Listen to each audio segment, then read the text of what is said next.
in the late 60s. Sorry to some of you. I know some of you were there. This is our moment. Do we escalate, or do we find an off-ramp? And again, it's a choice. It's a choice, and every one of us gets to make that choice. Two more questions right here. Could we clarify that the release of those enhanced images at 8 p.m. timeline that Director Patel gave us led to the arrest at 10 p.m. Is there a direct connection between those two events? I cannot comment if there is a direct connection or not, but all I can say is that that through some process, the family came to know that this had happened. One more thing, Governor. Could you just clarify the clothing issue you mentioned earlier? Was he changing outfits? Correct. Yes. So when he's first spotted on campus, he has different clothing on, and then he changes clothing on the roof, and then changed back into that clothing at some point, so that when he was apprehended, when he was arrested, the clothing matched the clothing he had on before the shooting here at UVU. Last question here. Yes. Suspect was freshly caught. Can you kind of tell us a little bit more about where, and was he a student here at this university, and is there any history of mental illness? Yeah. I don't have any information on the mental illness part. He was not a student here at UVU. He was living and had lived for a long time with his family in Washington County, in the southernmost part of our state. Thank you, everyone, for your great work in getting this information out. I would just say, process-wise, this may be important. I know many of you aren't familiar with the process in Utah. I think it's important that you understand that basically we have 3 days for charging documents to be filed. A CI will be filed. We'll have more information then, more detailed information as those charging documents are filed in preparation for a preliminary hearing. So 3 days. So we would anticipate then that early next week those charging documents will be filed. We will obviously be working. The county attorney will be working very closely with Mr. Kirk's family as those documents and decisions are prepared and made. Thanks, everyone.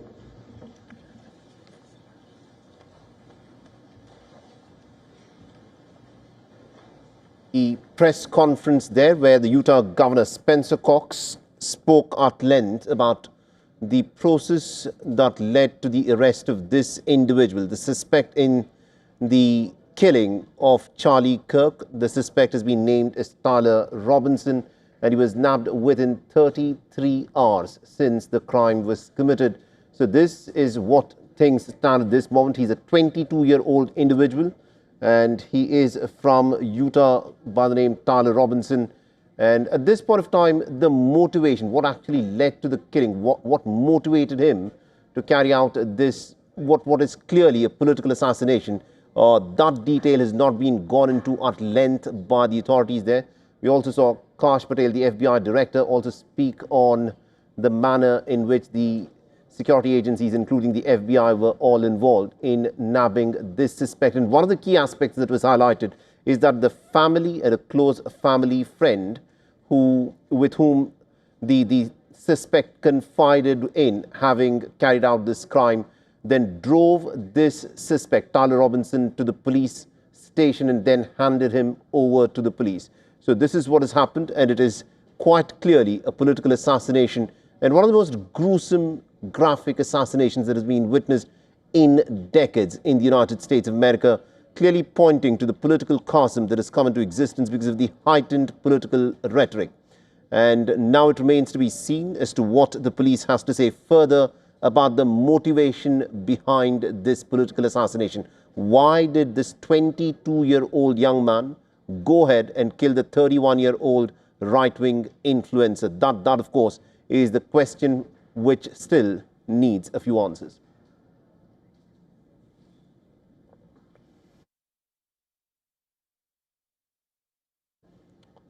All right, let's now give you some updates from what is happening in Nepal. After days of violence and political upheaval, Nepal is turning the page. The country's former Chief Justice Sushila Karki, who's also the first woman to serve on the position, is all set to take the oath as the country's interim Prime Minister.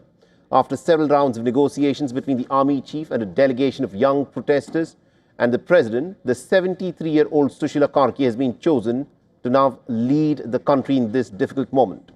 She'll be taking the oath anytime now. Sushila Karki is a top jurist who is known for her anti-corruption stance. She studied law from the Banaras Hindu University in India. She was appointed as the permanent judge to Nepal's Supreme Court in 2006.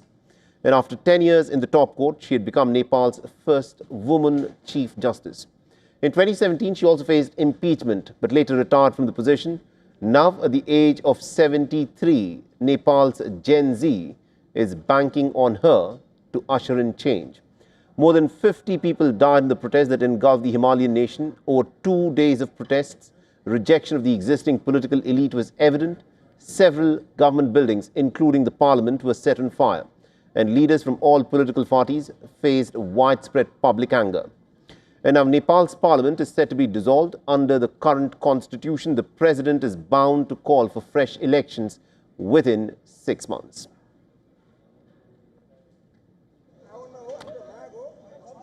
All right, and our correspondent Saloni Murarka is joining us over the phone line from Kathmandu. Saloni, so consensus candidate is Sushila Karki, the 73-year-old former Chief Justice of the Nepalese Supreme Court.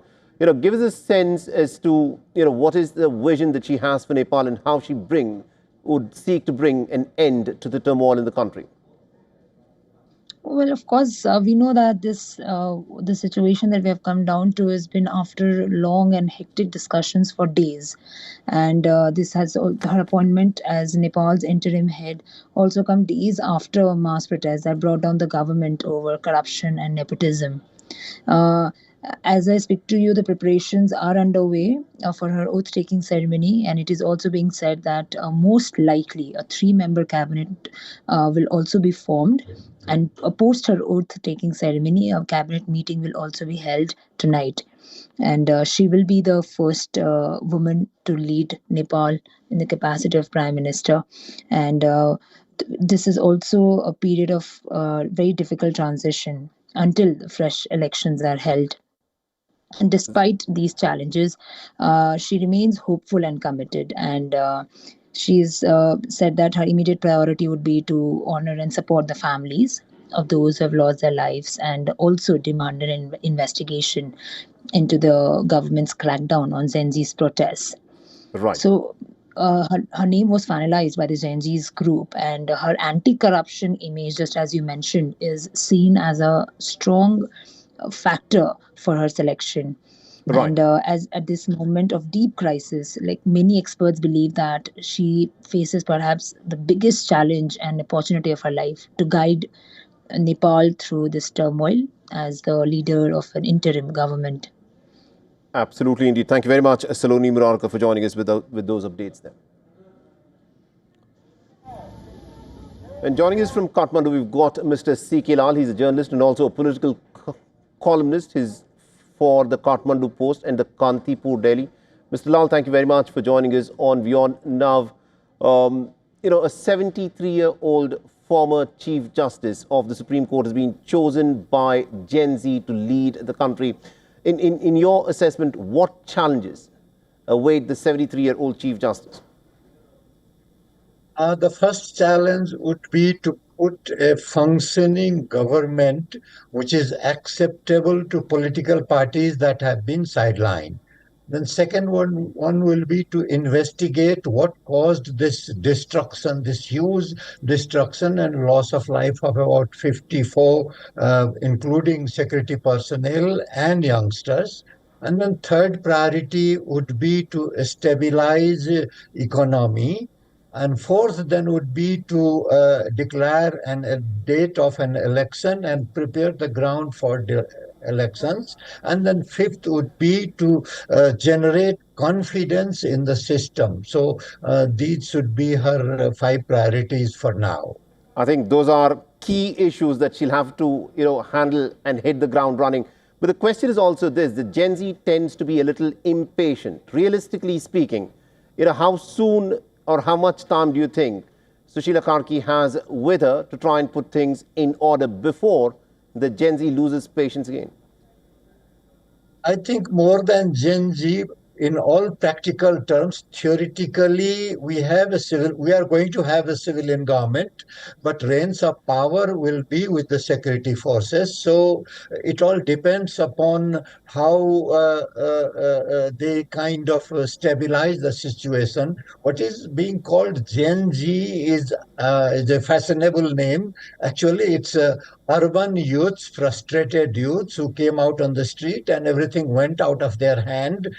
I mean, in 6 hours, more damage to national property was done than in maybe 10 years of Maoist insurgency. So you can imagine how much in a hurry they seem to be in. So I don't know, a lot of uncertainties ahead because with the dissolution of the House, for all practical purposes, constitution remains suspended. The Right. government has been formed as an extra constitutional on a doctrine of necessity principle. And that is very dicey, as we have seen in many cases, especially in neighboring country like Pakistan. So with no parliament and constitution suspended, and you have agitators directing what to do, a difficult time ahead. It doesn't seem to be very easy. I think you've summed it up really well there. Thank you very much indeed, Mr. Lal, for joining us with that perspective there. Thank you. All right, now the American President Donald Trump is pulling out all stops to exercise his presidential powers, from immigration to the deployment of troops to quell crime. But the Americans want strict limits to it, especially when it comes to the question of policing, the economy, and also the courts. A Reuters Ipsos survey conducted over the weekend has found that 62% of the respondents oppose giving the president more power to control the police. Similarly, 57% say that the president should not have power over the police in large cities. The survey comes as President Donald Trump has federalized police in Washington, D.C. and has threatened to do the same elsewhere, despite limited authority in the U.S. states. Now, Trump is mulling on deploying the National Guard to several Democrat-ruled cities. Well, I just want to thank Respondents have also rejected the White House control on the Federal Reserve. 57% oppose the president setting interest rates. The country is even more divided on the question of checks and balances. 57% of the people oppose giving the president power to rule without the courts or Congress. Only about one-third say that he should have that authority. Now, Trump's executive orders have triggered a litigation war: deportation of immigrants, deploying National Guard, crackdown on universities, and other issues. The White House is currently dealing with at least about 400 active cases.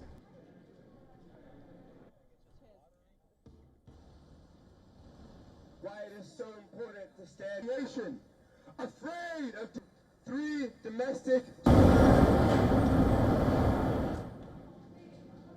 The United Nations General Assembly is all set to vote on a France and Saudi-backed resolution that lays the groundwork for implementing the Israel-Palestine two-state solution. Called the New York Declaration, the resolution calls on Hamas to release all hostages, end its rule in Gaza, and to hand over weapons to the Palestinian Authority. The declaration has already been endorsed by the Arab League and was co-signed in July by 17 UN member states, including several Arab nations. The UNGA vote comes ahead of the September 22nd UN summit co-chaired by Saudi Arabia and France, in which French President Emmanuel Macron has promised to formally recognize Palestinian statehood. Now, since Macron's declaration, 4 more nations, that is Britain, Canada, Australia and Belgium, have announced their intention to recognize Palestinian statehood. Now, currently, 148 nations out of 193 member nations recognize a Palestinian state, including India, which recognizes an independent Palestinian state. However, this recognition is still going to be symbolic because the United States is still not willing to recognize a Palestinian state. It represents a very strong moral and political statement, but there is going to be very little change in terms of how things play out on the ground. The Israeli Prime Minister Netanyahu has vowed that Israel will not allow for the creation of a Palestinian state at all. We said there would not be a Palestinian state, and we say again there won't be a Palestinian state. This place is ours. We will take care of our country and our security and our heritage. The Israeli military is closing in to seize Gaza City, and Netanyahu has approved a controversial settlement expansion plan in the West Bank in a bid to destroy any prospect of a future Palestinian state. Last month, the Israeli government approved construction of 3,400 houses in the E1 settlement, a 12 square kilometer area between East Jerusalem and the settlement of Male Adumim. Critics have warned that the E1 project would effectively cut off the establishment of the Palestinian state, as it would cut off Northwest Bank from the south and prevent a contiguous Palestinian urban area connecting Ramallah, East Jerusalem and Bethlehem. In West Bank, the Israeli military has frequently clashed with the Palestinians. Dozens of men were reported to be detained for questioning. Video footage from West Bank's Tulkarm showed dozens of men walking in line and being escorted by the Israeli military.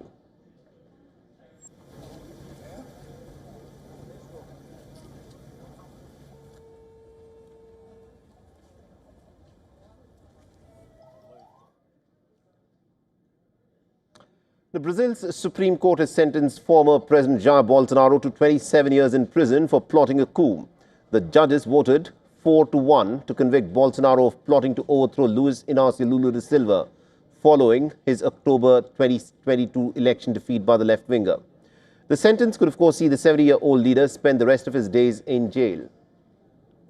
Now, Bolsonaro was found guilty of leading an armed criminal organization attempting the violent abolition of the democratic rule of law and organizing a coup d'etat and causing qualified damage to federal property and protected cultural assets. The defense lawyers for Bolsonaro say that they will appeal this verdict. I set the final sentence for the defendant Jair Messias Bolsonaro at 27 years and 3 months, consisting of 24 years and 9 months of imprisonment and 2 years and 6 months of detention.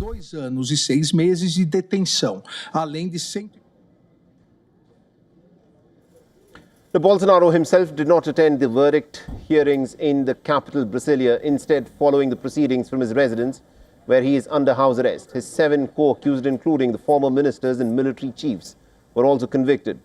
Bolsonaro, a former army captain who served a single term from 2019 till 2022, claims that he is the victim of political persecution. On the streets, the Brazilians remain divided over the historic conviction. The trial drove a deep wedge through Brazilian society between those primarily on the left who saw it as a vital test of the country's democracy, from those mainly on the right who view it as a political show trial.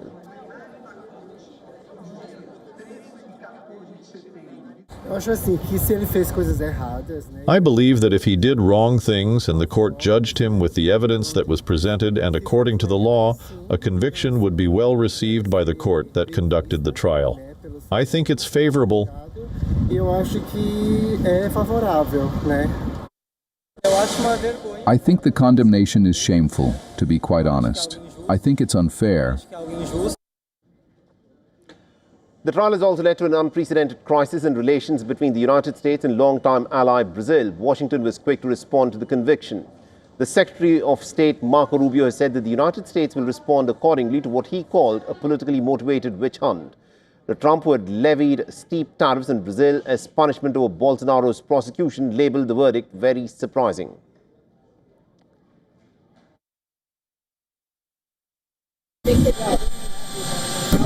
President as a leader of a country, and I always found him to be very straight, very outstanding. Actually, as a man, a very outstanding man. I think it's a terrible thing. Very terrible. I think it's very bad for Brazil.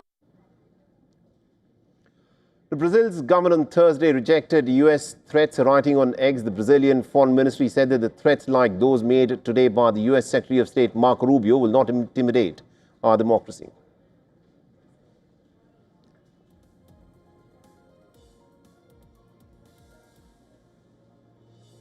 All right, let's also now take a quick look at some of the other political stories that are making headlines across the globe. Turkey's main opposition party, the CHP, is facing a major leadership crisis. A high-stakes court ruling on Monday next week could annul its 2023 Congress, and this would strip the current leader, Özgür Özel, of his position. The case stems from allegations of bribery and voting irregularities during the party vote. The former leader, Kemal Kılıçdaroğlu may be reinstated if the court rules in his favor. The verdict could plunge the CHP into deeper internal chaos ahead of its planned emergency Congress.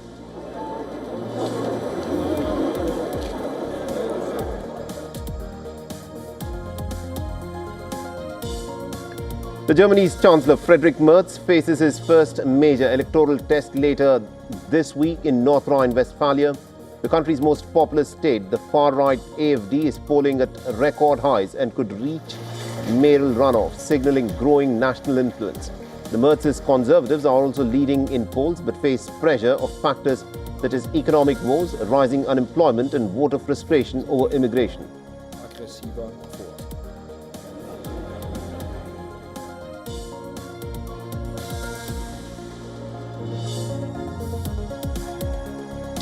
And with that, it's a wrap on this edition of Race to Power. Thanks for watching.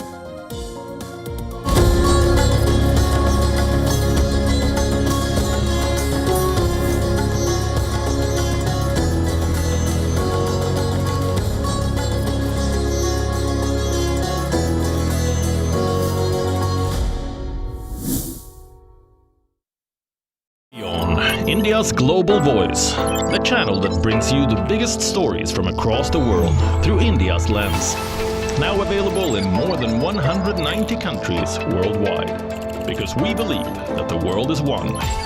Watch us in Africa, Europe, USA and Canada, South America, Asia Pacific, Middle East and North African regions. Also available on these digital platforms across the world. WION. World is one. WION Health Resort is unique, the only one of its kind.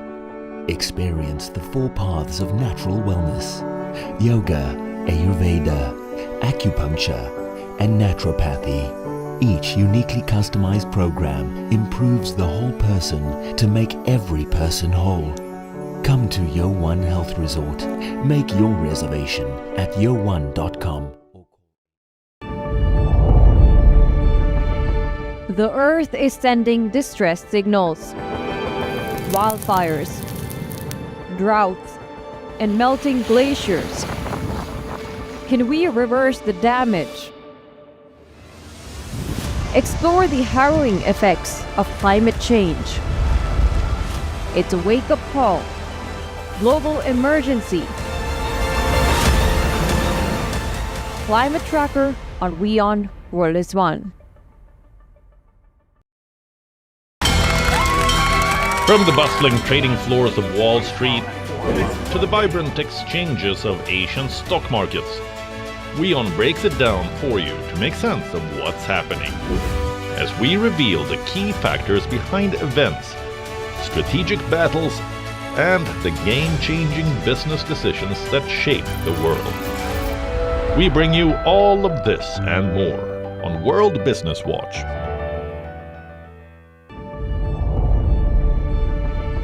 The Earth is sending distress signals.